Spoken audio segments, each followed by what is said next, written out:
చదువుకుందాం. చదవండి. యాత్రా కీర్తన దావీదిది. హ్మ్.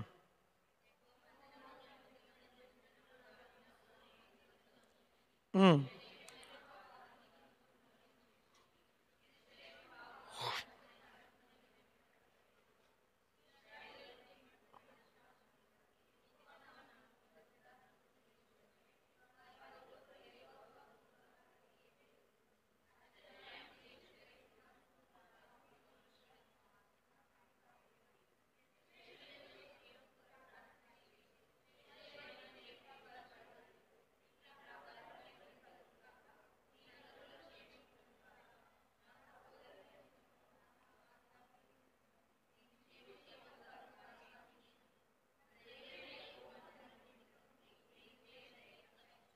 పరలోకపు తండ్రి, 122వ కీర్తన మా జీవితాల్లో బలంగా కొనసాగింప చేయమని వేడుచున్నాం. మీ సహాయం అర్థిస్తున్నాం. బలపరచు దేవా, బలపరచు. మాట్లాడు. ఏస్తున్నాం, వేడుచున్నాం తండ్రి. ఆమె అరే నాన్న, విను. తిప్పింది చాలు బైబిల్. చెప్పండి. మా ఎర్షలేమా, మా పాదములు నీ గుమ్మములలో నిలుచుచున్నవి. చెప్పండి.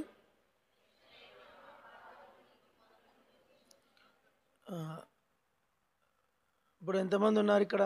3, 4, 5, 6, 7, 8, 9, 18, 19, 20, 21, 23, 24, 25, 26. సిస్టర్స్ 26 మంది వచ్చారు. బ్రదర్స్ ఒక 20 మంది వచ్చారు అనుకోండి. అంటే ఇప్పుడు 20 మంది లేరా? వీళ్ళతో కలిపితే 26 అనుకో. 20 మంది బ్రదర్స్, 25 మంది సిస్టర్స్. గుడ్. అయితే ఇక్కడ ఒక మాట రాయబడింది, మా పాదములు నీ గుమ్మములలో నిలుచుచున్నవి. చెప్పండి. దేవునికి ఒక ఆశ అంట. పైన ఒక మాట ఉంది, యెహోవా మందిరమునకు వెళ్ళుదామని జనులు నాతో అన్నప్పుడు నేను సంతోషం. ఎవరు సంతోషించారంట? దావీదు. దావీదికి ఒక ఆశ. నానా చిట్టి, బ్లెస్సీ ఏంజిల్, కూర్చో, చేలు కట్టుకో, చేలు కట్టుకో. తిప్పింది చాలే, పెద్ద అయినాక చదువురు. ఇప్పుడు దావీదికి ఒక ఆశ. ఏం ఆశ అంటే, మా ప్రజలు ఒకరికొకరు అనుకుంటారంట, జనులు అనుకుంటారంట, అరే ఈరోజు యెహోవా మందిరంకి పోవాలా, యెహోవా మందిరానికి ఈరోజు వెళ్ళాలా, మందిరానికి పోవాలా, స్పెషల్ మీటింగ్. నన్ను వినండి, వినండి, చిన్న చిన్న వినండి, నేను మందిరంకి వెళ్ళాలా అని మనం అనుకుంటా ఉంటేనంట దేవుడు వింటాడంట. దేవుడు ఏం చేస్తాడంట? వింటాడంట. విని ఆయన సంతోషపడతాడంట. దావీదుకు సంతోషం. ఇది దావీదు కీర్తన, పరిశుద్ధాత్మ కీర్తన, యెహోవా దేవుని కీర్తన, యేసు ప్రభువు కీర్తన. ఎవరెవరి కీర్తన ఇది? దావీదు కీర్తన, తండ్రి కుమార పరిశుద్ధాత్మ దేవుని కీర్తన. దేవునికి ఎప్పుడు సంతోషం అంటే, జనులు యెహోవా మందిరమునకు వెళ్ళుదామని ఒకరితో ఒకరు అనుకున్నప్పుడు అంట. చెప్పండి. ఒకరితో ఒకరు అనుకుంటా ఉంటే త్రిత్వమైన దేవునికి ప్లస్ దావీదికి సంతోషం అంట. దేవుని మందిరానికి రావడానికి మీ ప్రాణము తొందరపడాల. మీ ప్రాణం ఏం కావాలా? ఒరేయ్ ఏంట్రా, మన ప్రాణం ఏం కావాలంట? తొందరపడాల. దేనికి తొందరపడాలా? మందిరానికి వెళ్ళుదామని అనుకుంటున్నప్పుడు దేవుని ఆత్మ సంతోషపడుతుందంట. దేవుని ఆత్మ సంతోషపడుతుంది. నాన్న, బయట చర్చి బయట ఆడుకుంటారు వాళ్ళు, మన చర్చి పిల్లలే. వాళ్ళు దూరం వెళ్ళని ఆడుకోమను, ఇంటికని వెళ్ళమని చెప్పు. పోరా, పరిగెత్తురా. ఉన్నిలే తేజ్. కాబట్టి మనం దేవుని ఇంట్లో కనబడాల. అది దేవునికి సంకల్పం. ఉజ్జీవము అంటే అర్థం ఏంటంటే ఉజ్జీవం అంటే అర్థం ఏంటంటే ప్రజలు దేవునింటికి రావడం అంట. ప్రజలు దేవునింటికి, అక్కడ ఉజ్జీవం ఉన్నట్లే, అక్కడ ఉజ్జీవము ఉన్నట్లే. ఇప్పుడు మనం వీబీఎస్ పెట్టాం. వీబీఎస్ ద్వారా ప్రజలు ఏమవుతారు? దేవునింటికి వస్తారు. యూత్ క్యాంప్ పెడతాం, ఇంకెక్కువ వస్తారు. ప్రత్యేక కొడుకులు పెడతాం. దేవునికి ఒకటే సంతోషం, దేవుని ప్రజలు దేవునింటికి రావాలా. చెప్పండి. అదొక్కటి ఆయనకి ఇష్టం. అప్పుడు ఏమవుతుందంటే, ఈ మందిరం లోపల మీ పాదాలు వచ్చి నిలబడతాయంట. ఈ మందిరం లోపలికి మీ పాదాలు వచ్చి నిలబడతాయి. అలా మీ పాదాలు దేవునింట్లో కనపడినప్పుడు, దేవునింట్లో నిలిచినప్పుడు దేవుడు సంతోషపడతాడు. అదే దేవునికి ఇష్టమైన విషయము. అది ఒకటి నేర్చుకోండి. ఎప్పుడు దేవునికి సంతోషం చెప్పండి? మన పాదములు యెహోవా మందిరంలో నిలవబడినప్పుడు. మొదటి విషయం. రెండవది చదవండి. యెషయా గ్రంథం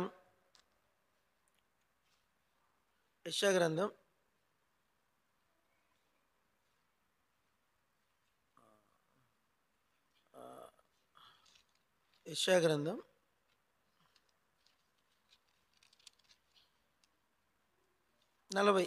యెషయా 40 తీశారా? యెషయా గ్రంథం 40 చదవండి.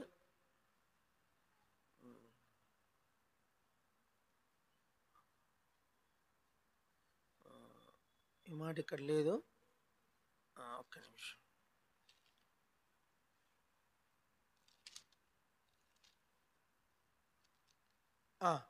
యెషయా 52 7వ వచనం చదవండి.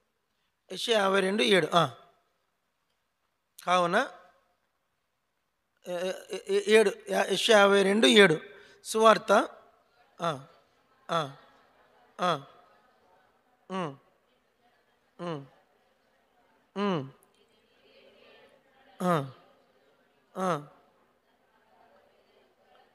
ఎంతో సుందరం. అందరు గమనించండి. సువార్త ప్రకటించువాని పాదములు పర్వతముల మీద ఎంతో సుందరములై ఉన్నవి. అందరు చెప్పండి.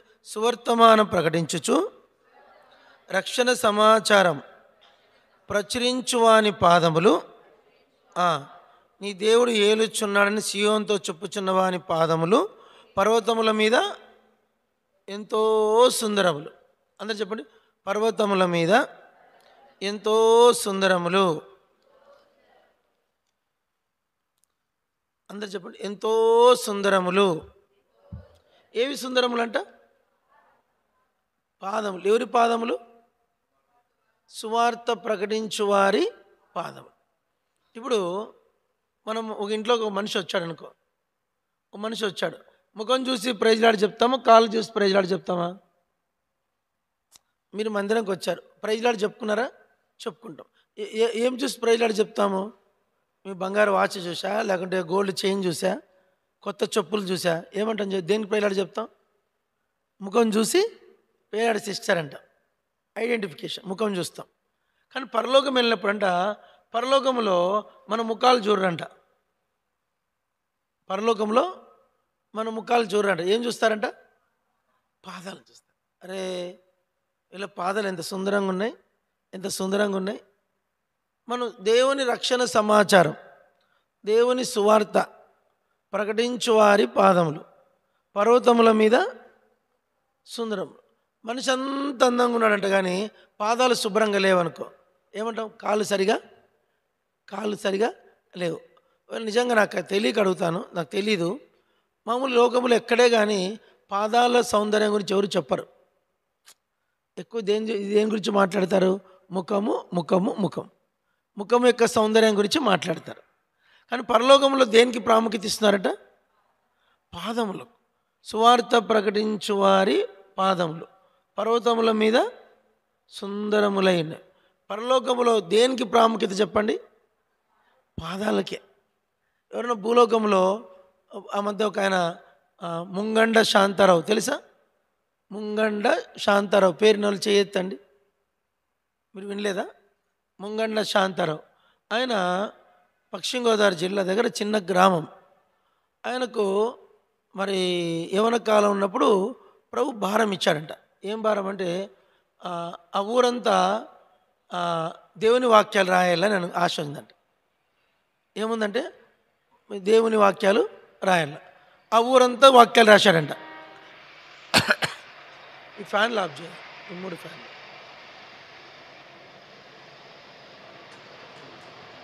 అది కూడా ఆఫ్ చేసి.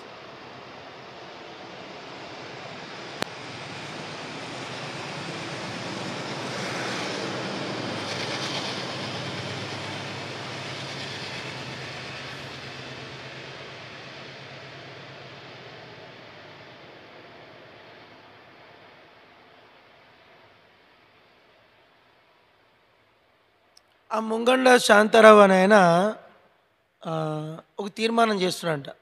ఆ పశ్చిమ గోదావరి జిల్లా అంతా వాక్యాలు రాశాడంట. ఇక్కడ క్రైస్తవులు వాళ్ళ విశ్వాసులు ఆ, యొక్క ఇంటి తలుపుల మీద, వాళ్ళ డబ్బాల మీద, ఎవరైనా విశ్వాసులు క్రిస్టియన్ పాలెంలో ఎక్కడ వీలైతే అక్కడ వాక్యాలు రాశాడంట. రాసిన తర్వాత పశ్చిమ గోదావరి అయిపోయిందంట. ఆయన అనుకున్నాడంట ఆంధ్రప్రదేశ్ అంతా రాయాలనుకున్నాడంట. మీకు మన గద్వాల్లో ఎక్కడన్నా దేవుని వాక్యాలు రాసిన గోడలు ఎక్కడన్నా కనిపించాయా మీకు? బస్ స్టాండ్లలో కానీ, ఇస్త్రీ పెట్టే ఇస్త్రీ షాపుల ముందు కానీ, పరిశుద్ధ గ్రంథం, ఏసు నేనే మార్గము సత్యం జీవం, ఏసు నిజముగా లోకరక్షకుడు ఎక్కడ కనిపించాయి మీకు? ఇక్కడ కనిపించలేదా? కర్నూలులో ఉంటాయి. కర్నూలులో అక్కడక్కడ మీరు అక్కడక్కడ సంథింగ్ మన చర్చి నాకు ఇక్కడ చూస్తున్నా కానీ ఇక్కడ కనపడలేదు నాకు. అంటే ఇవి ఆయన చనిపోయాడు కానీ ఒక ఒక 5 ఏళ్ళ క్రితం మాట, 5 years బ్యాక్ మాట. 5 years కాదు, ఒక 7 years బ్యాక్. ఆయన చనిపోయి 7 ఏళ్ళు అవుతుంది. ఆయన ఆంధ్రప్రదేశ్ అంతా వాక్యాలు రాశాడంట. రాసిన తర్వాత దేవుడు ఆయనకు భారం చెప్పాడంట, తమిళనాడుకు కూడా వెళ్ళి వాక్యాలు రాయమని. తమిళనాడు అయిపోయింది, కర్ణాటక అయిపోయింది. మీరు నమ్మని చెప్తే భారతదేశంలో ఎన్ని రాష్ట్రాలు ఉన్నాయో అన్ని రాష్ట్రాలు రాశాడంట. ఏంటివి? దేవుని వాక్యాలు. అలా రాసుకుంటూ పోతున్నాడంట. చాలా పేదవాడు, ఏం లేదు. ఆయన సేవ ఏంటంటే వాక్యాలు రాయడం. మరి భార్య పిల్లలు ఉన్నారో లేదో మనకు తెలియదు. ఆయన పేరు శాంతారావు. ఆయన అంత అయిపోయిన తర్వాత ఆయన దగ్గర ఒక చిన్న పెయింట్ డబ్బా ఉందంట. కొన్ని పైసలే పెయింట్స్ కొనుక్కున్న పైసలు, బ్రష్లు, పెన్సిల్ కొనుక్కొని అన్ని చోట్ల వాక్యాలు రాసుకుంటూ వెళ్ళాడంట. రాసుకుంటూ పోతుంటే ఇది ఎక్కడ జరిగింది? ఉత్తరప్రదేశ్లో. అది భయంకర అడవి అంట. ఒక ఊరు వెళ్ళేసరికి ఆ ఊరిలో ఆయన అనుకున్నాడు పక్కన ఊరికి వెళ్ళి రాసేద్దాంలే అయిపోతుంది అనుకున్నాడు. పొద్దు 4 గంటలప్పుడు పోతా ఉంటే ఊరు రావట్లేదంట. పోతా ఉంటే ఈ పాప పేరు ఏం పేరు? నువ్వు బైబిల్ పక్కన పెట్టమ్మా, విను. పోతా ఉంటే ఊరు రావట్లేదు. ఇంకో దూరం పోయినాడు, ఇంకా చీకటి పడుతుందంట. అది అడవి. ఆయనకి ఎందుకు డౌట్ వచ్చిందంట, ఏమన్నా మృగాలు ఉన్నాయేమో, క్రూర మృగాలు ఉన్నాయేమో డౌట్ వచ్చిందంట. సరే ఎట్లా చేయాలబ్బా, అడవిలో చిక్కిపోయానే అనుకున్నాడంట. ఆడ మనకి ఏ జంతువు వచ్చేది మనకు అర్థమే కాదు. బాట ఉంది, అంటే కార్లు పోయే బాట ఉంది, కానీ మనుషులు తిరగట్లేదంట, బస్సులు లేవంట, ఘాట్ సెక్షన్. అరే పొరపాటు అయింది, ఇక్కడ దూరం వచ్చి చిక్కిపోయానే అనుకున్నాంట. సరే దేవునికి ప్రార్థన చేస్తున్నాడంట, ప్రభా నువ్వే దిక్కు నాకు, నువ్వే నీ మీద భారం వేస్తున్నా. ఈ 2 ఫ్యాన్లు ఆఫ్ చేయను శాంతి, ఈ 2 ఆఫ్ చేసి, ఫ్యాన్లు ఒక్కటి ఆఫ్ చేయి, నువ్వే భారం అని చెప్పేసి ఆయన చీకటి పడిపోయింది. పడుకుందామంటే చిన్న దుప్పటి మాత్రం ఉందట. చిన్న చుట్టూ గీతతో కర్రతో గీత గీసుకున్నాడట. ప్రభా నేను పడుకుంటున్నా, నాకు తెలీదు, మరి మృగాలు వస్తే నేనేం చేయలేను, నీ ఇష్టం అని చెప్పేసి పడుకున్నాడు రోడ్డు పక్కనే. తెల్లారేసరికి ఆయన నిద్ర మేలుకున్నాడంట. చుట్టూ చూసరికి పులులు, చిరుత పుల్లు, తర్వాత ఆయా రకాల జంతువులు చెట్ల అచ్చులు ఉన్నాయంట. గుండె దబాని భయం వేసింది. సరే వచ్చి తెల్లారింది, మళ్ళీ కొంచెం రోడ్డు మీదకి వచ్చి నడుచుకుంటూ భయంగా వస్తున్నాడంట. వస్తూ ఉంటే ఒక కారు వచ్చిందంట మర్రని. ఏమయ్యా, ఎక్కడికి వస్తున్నావు, ఎక్కడ పోతున్నావు అంట. అయ్యా కొచ్చిరాని భాష హిందీలో, భయ్యా मैं तो बाइबिल के वचन लिखने वाला हूँ అన్నాడు. అరే తుమ్ క్యా పాగల్ హై, ఏ తో జానవర్ అయితే ఇద్దరు, ఇక్కడ జంతువులు ఉంటాయి, మృగాలు ఉంటాయి, నేను పట్టుకొని పీక్ తినేస్తాయి, నీకు తెలియదా అంటే, ఏమో సార్ నాకు తెలియదు, ఏదో నేను అనుకోలేదు ఇంత దూరం ఉందని. అంటే అరే రే కారు ఎక్కు, రోడ్డు దాటిస్తామనంట. కారు ఎక్కించుకున్న తర్వాత దారిలో అడిగారంట, ఏమయ్యా నువ్వు చేసేదేమో దేవుని సేవ, మీ దేవుడు నీకు ఒక కారు ఇవ్వచ్చు కదా అన్నాడంట. ఇచ్చాడు కదా అయ్యానంట. అంటే ఈ కారు నేనేమన్నా అడిగానా, కారు ఎక్కుతాను, నేను లిఫ్ట్ అడిగానా, నువ్వే కారు ఆపి ఎక్కమన్నావు, కారు ఇచ్చింది ఎవరన్నానంట. భలే మరి గమ్మత్తు మాట్లాడుతున్నవే, మరి రాత్రి మరి సింహాల పుల్లో రాలేదంటే వచ్చినాయి అయ్యానంట.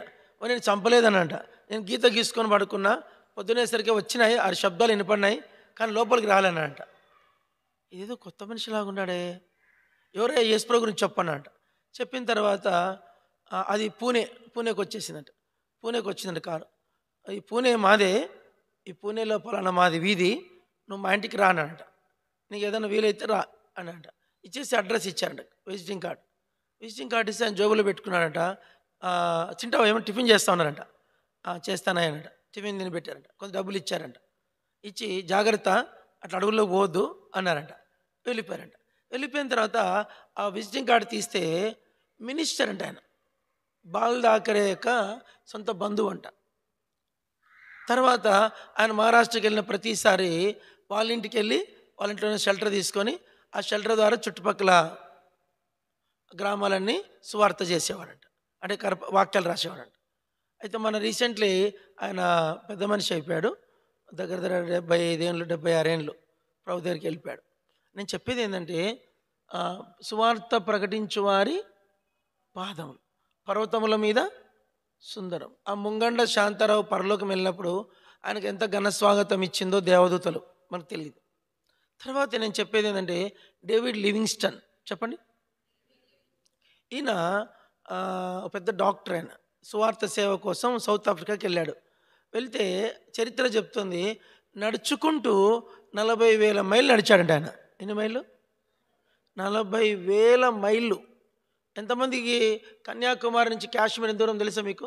4,000 మైళ్ళు. జస్ట్ 4,000.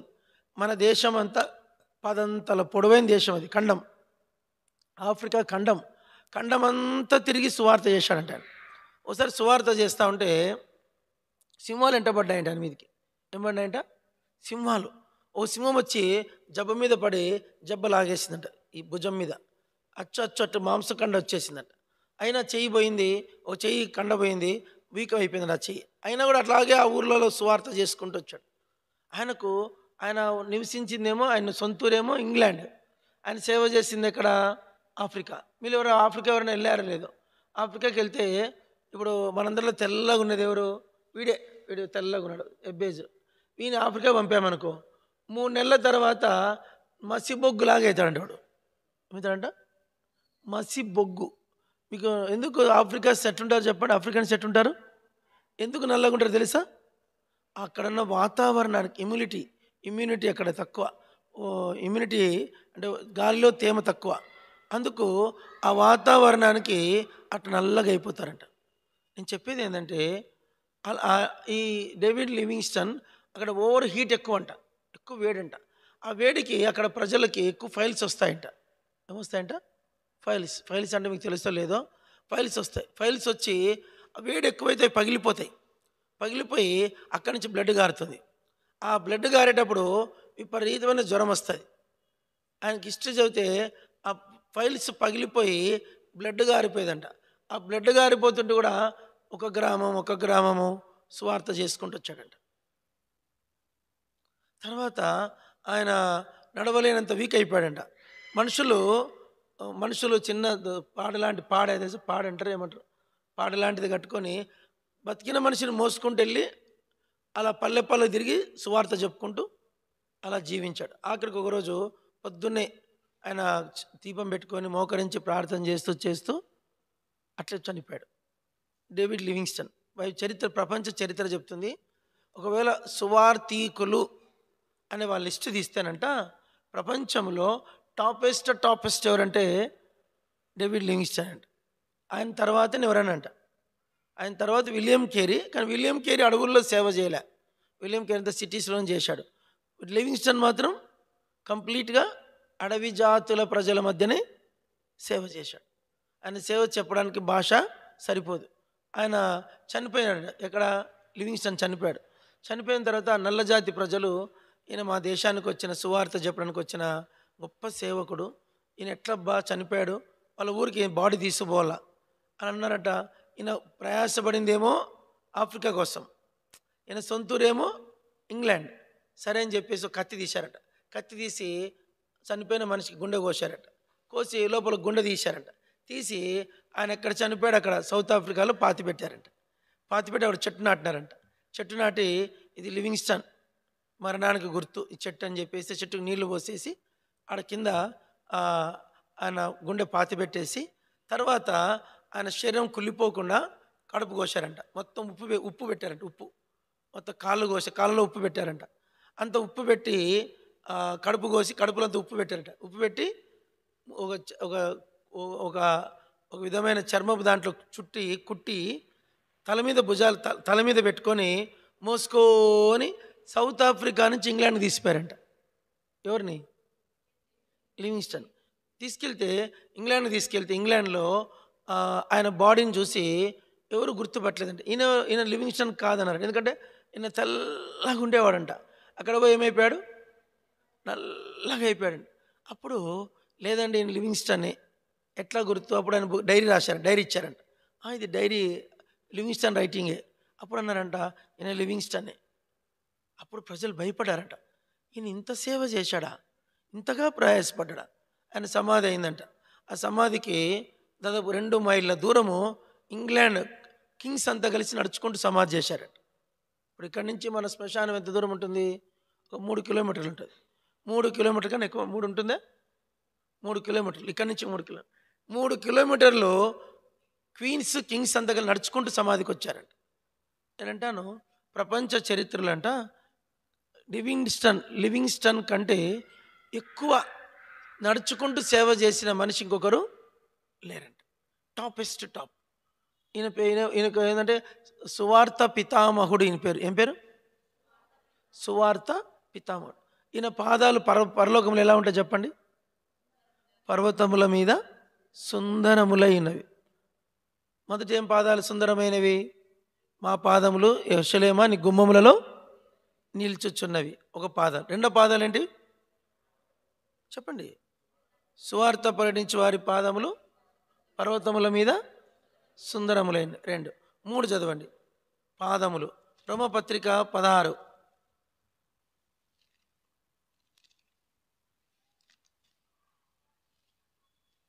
రోమపత్రిక 16 చదవండి. 16, 20. సమాధానకర్తయగు దేవుడు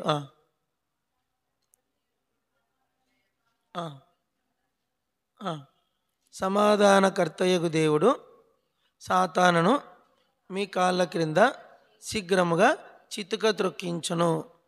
అందరు చెప్పండి. సాతానును మీ కాళ్ళ క్రింద చితుక త్రొక్కించును. చెప్పండి. దేవునికి ఒక ఆశ అంట. ఏం ఆశ అంటే సైతాన్ తలను మన కాళ్ళతో తొక్కాలని. చెప్పండి. అంతే చెప్పండి. సైతాను తలను ఎవరి కాళ్ళ కింద? చెప్పండి. మన కాళ్ళ కింద.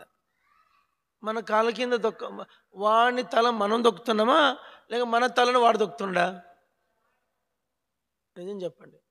మనము వానికి తల తొక్కుతున్నామా, లేక వాడు మన తల తొక్కుతున్నాడా? చెప్పండి. ఎంతమంది సైతాన్ తల తొక్కుతున్నారు? చెయ్యెత్తండి. సైతాన్ తల తొక్కేటోళ్ళందరూ చెయ్యెత్తండి. చాలా పెద్ద ప్రశ్న ఇది. సైతాన్ తల మనం తొక్కుతున్నామా, లేక వాడు మన తలను తొక్కుతున్నాడా? ప్రశ్నే. నిజంగా దేవునికి ఒక ఆశ ఏంటంటే సాతాను తలను మన కాళ్ళ కింద చితుక తొక్కి. ఏం పాప? విను పాప. స్మైలీ. ఏం పేరు ఇప్పుడు? ఏంజలినా. విను విను విను విను. నీకు అర్థం కాదు ఇప్పుడు, చిన్నపిల్ల. వినా. మన పాదాల కింద సాతాను తల ఏం కావాలంట? చెప్పండి. చితుక దొక్కాలంట. అంత ఈజీ కాదు, తమాషా కాదు, మాటలు అసలే కాదు. రోమ్ నగరం అనేది పౌలు ఈ మాట రాసినప్పుడంట రోమ్లో అతి కిరాతకమైన పరిస్థితులు ఉన్నాయంట. మీకు ఎంతమంది తెలుసు బ్లాండీనా అనే అమ్మాయి సాక్ష్యం? చెప్పండి. బ్లాండీనా చెప్పండి. ఎంతమంది బ్లాండీనా చెప్పండి అన్నమాట. మన మందిరం ఎవరికైనా బ్లాండీనా పేరుందా? లేదు. పోనీ ఎవరికైనా బ్లాండీనా స్టోరీ ఎంతమంది తెలుసు? యూట్యూబ్లో ఉంది, మీరు వినండి. తెలుగులో బ్లాండీనా తెలుగు అని కొట్టండి, మీకు మెసేజ్ వస్తుంది. ఆమె మీద సినిమా తీశారు. ఆమె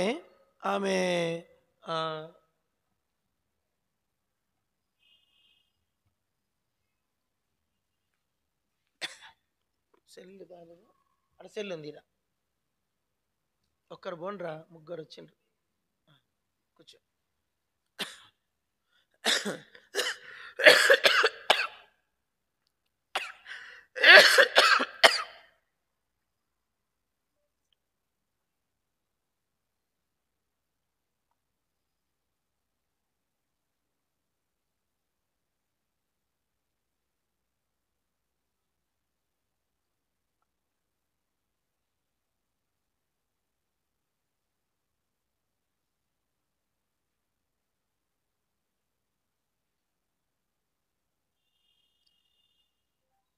బ్లాండినా తెలుగు.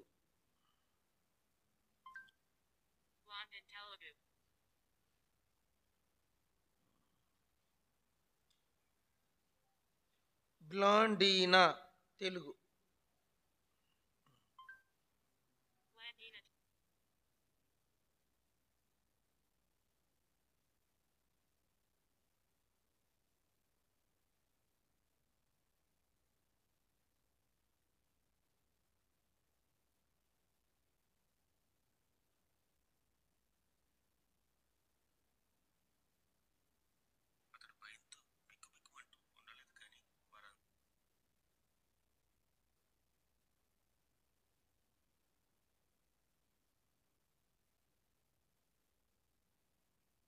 క్రీస్తు రాజ్యంలో కళ్ళు తెరుస్తానని అదే విశ్వాసంతో ఆది సంఘంలో క్రైస్తవులు ఎన్నో హింసలు పొంది కూడా ప్రభు కొరకు స్థిరంగా నిలబడ్డారు.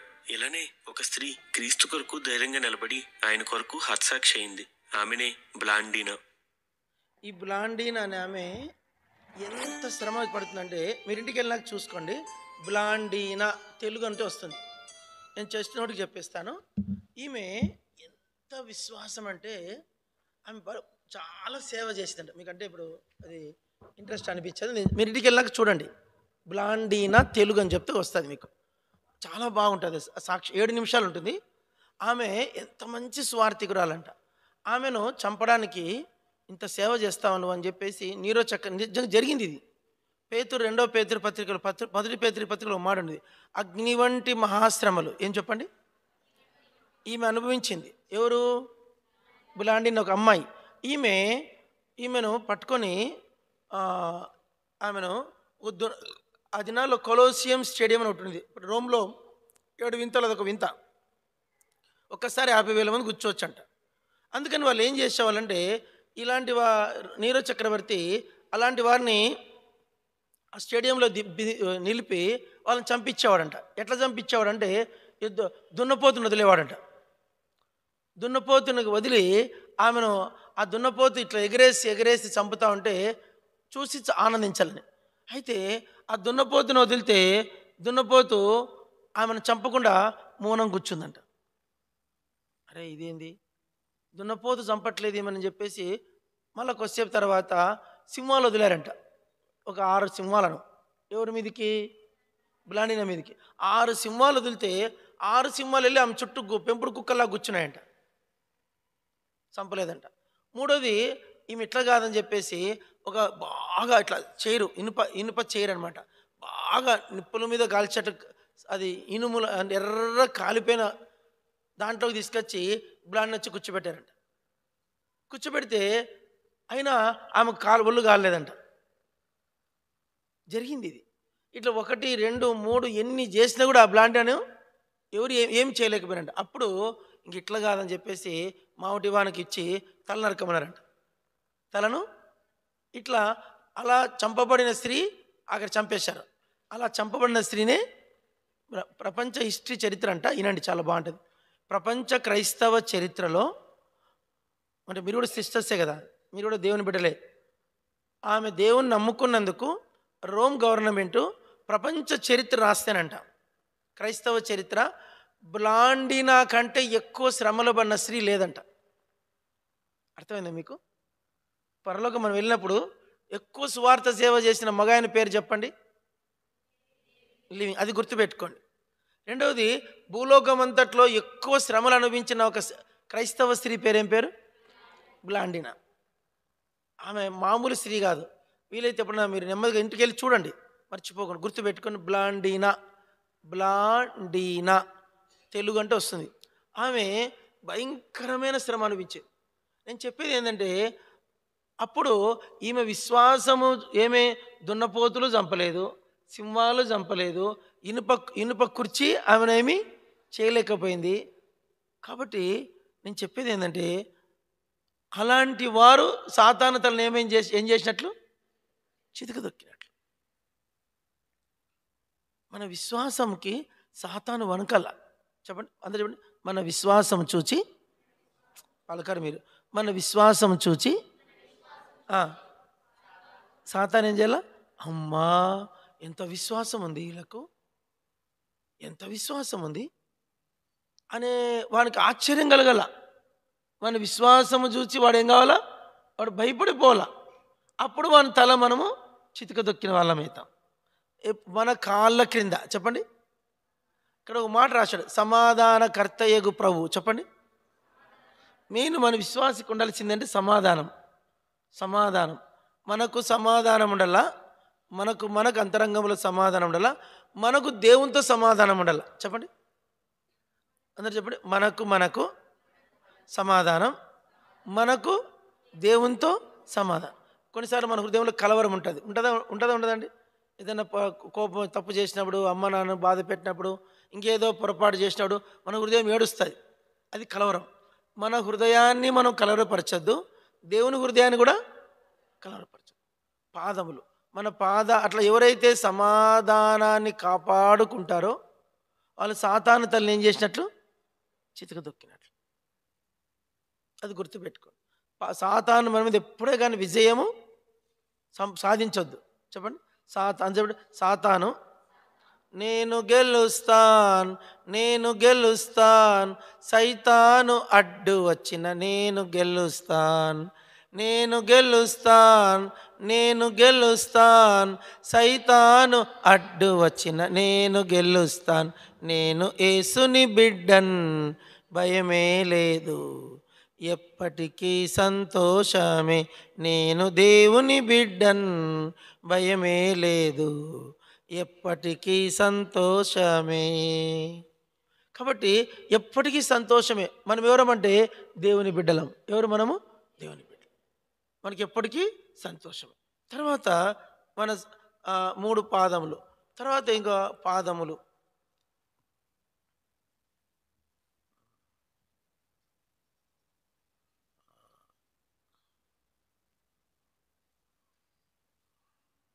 చదవండి, ఓ మాట చదవండి.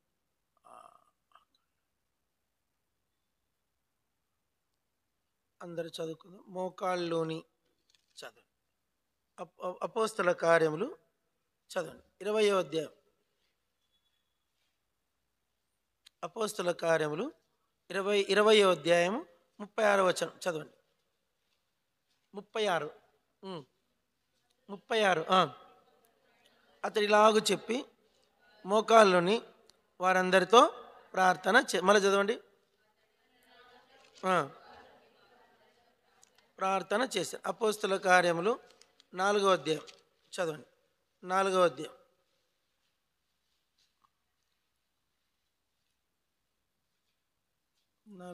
మోకాళ్ళు నేను మాట్లాడలేదు అక్కడ.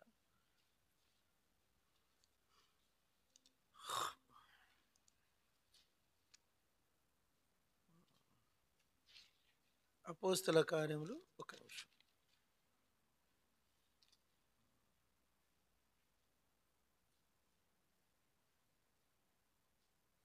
కాబట్టి మోకాళ్ళతో ప్రార్థించడం. చదవని ఇంకో మాట, ఆ మాట ఇక్కడ రాజుల గ్రంథంలో చూడండి అన్నమాట. రాజుల గ్రంథములు, దినవృత్తాంతాలు. సొలొమోను మోకరిస్తాడు. చదవండి, ఎవరికైనా దొరికితే చూడండి. సొలొమోను 2వ దినవృత్తాంతాలు. మోకాళ్ళలోని తను ప్రార్థన చేస్తున్నట్లు చదవండి, ఒక నిమిషం.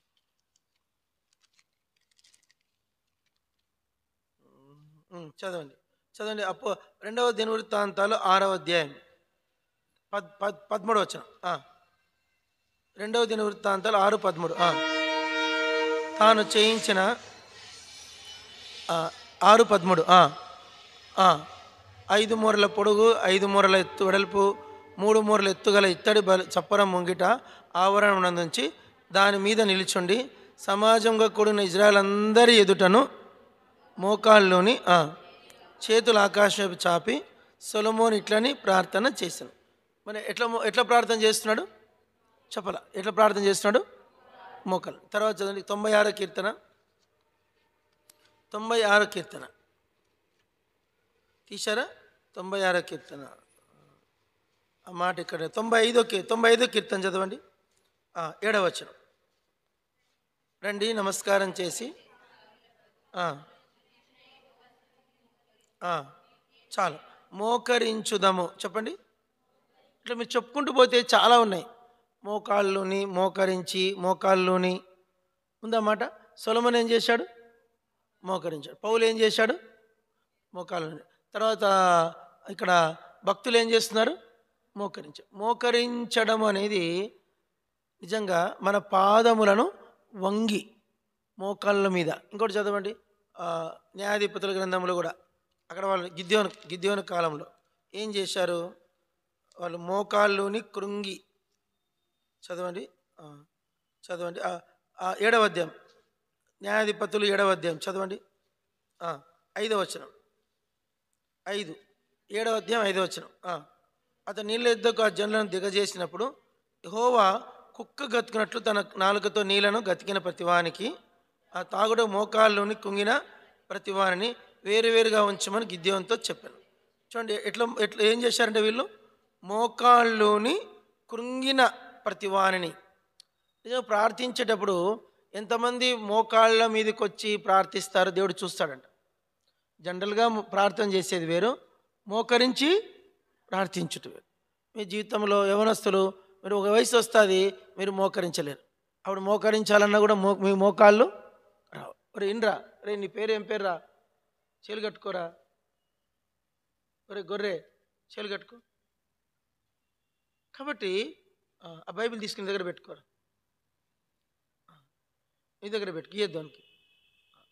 కాబట్టి మనము మోకరించడం అనేది చాలా గొప్ప విషయం. అది మోకరించడం. చిన్న మాట చెప్తా.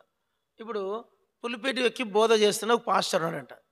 సైతాను పోతుందంట, నవ్వుకుంటూ పోతుందంట, ఎక్కిరించుకుంటూ పోతుందంట. ఇంకో చోట చర్చి మీద పోతుందంట. పోతా ఉంటే అక్కడ అందరూ బోధ వింటున్నారంట, పాస్టర్ గారు బోధ చేస్తున్నారంట, నవ్వుకుంటూ పోతుందంట. 2 ఇంకొంచెం ముందుకు వెళ్ళారంట. అక్కడ ఒక చర్చి పైన 2 సైతాన్లు ఉన్నాయంట. 2 సైతాన్లు. అది ఇది అరవిందం అంకులు చెప్పిన కథ, నాది కాదు. 2 సైతాన్లు కొట్లాడుకుంటానంట.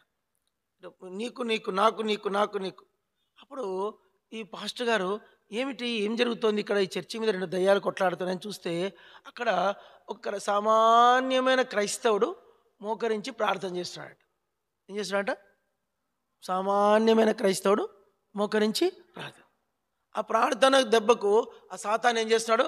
అమ్మో ఇక్కడ ప్రార్థన జరుగుతుంది, వాడికి నెమ్మదే లేదంట. ఇంకొంచెం ముందుకెళ్ళాడంట. అక్కడ ఒక చర్చి ఉందట. ఆడ 2 క్రైస్తవులు మోకరించి ప్రార్థన చేస్తుంట. 2 క్రైస్తవులు ప్రార్థన చేస్తూ ఉంటే మిద్ది మీద చూడండి అన్నమాట, చదవండి అన్నమాట. యెషయా ఇక్కడ ఎట్లా 2 యెషయా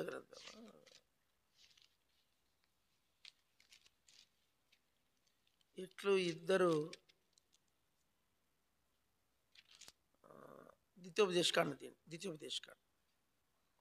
ద్వితీయోపదేశకాండమా చదవండి, అందరు చదవండి.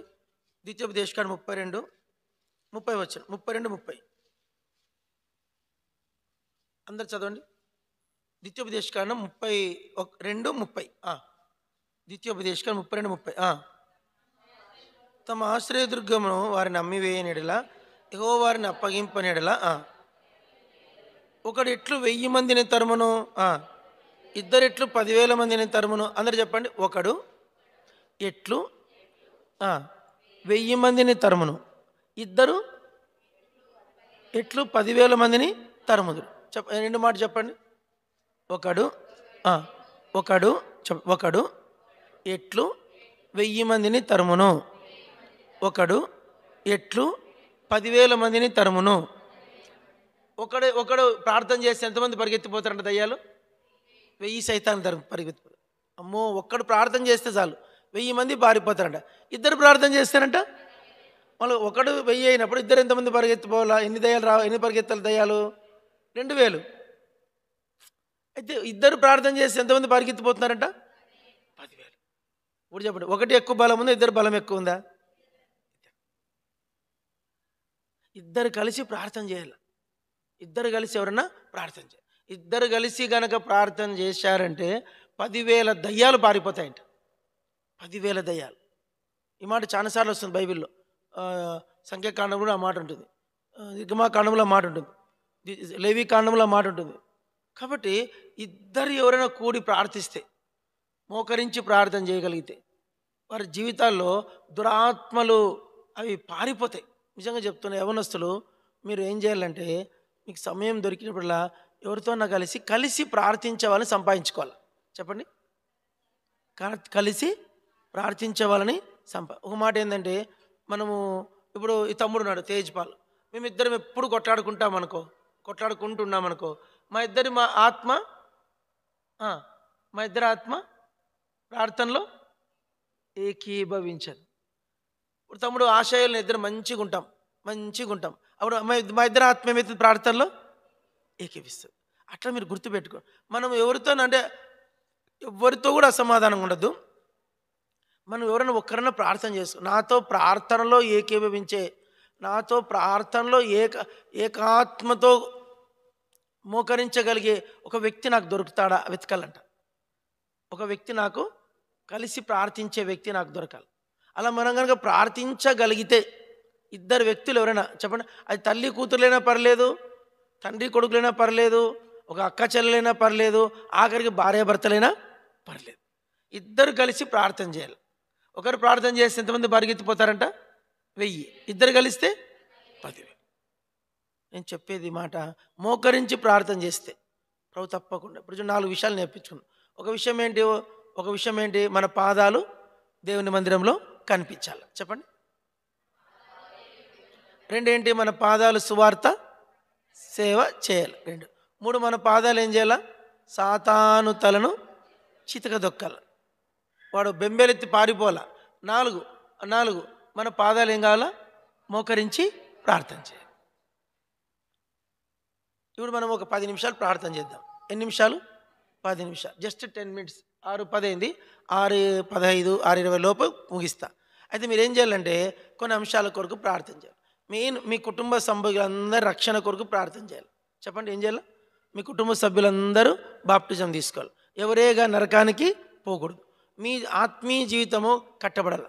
మీరు చదువులో మీరు డిస్టర్బ్ కాదు, మంచి ఉద్యోగం రావాలా, అట్లనే మంచి భవిష్యత్తు ఏర్పాటు జరగాల.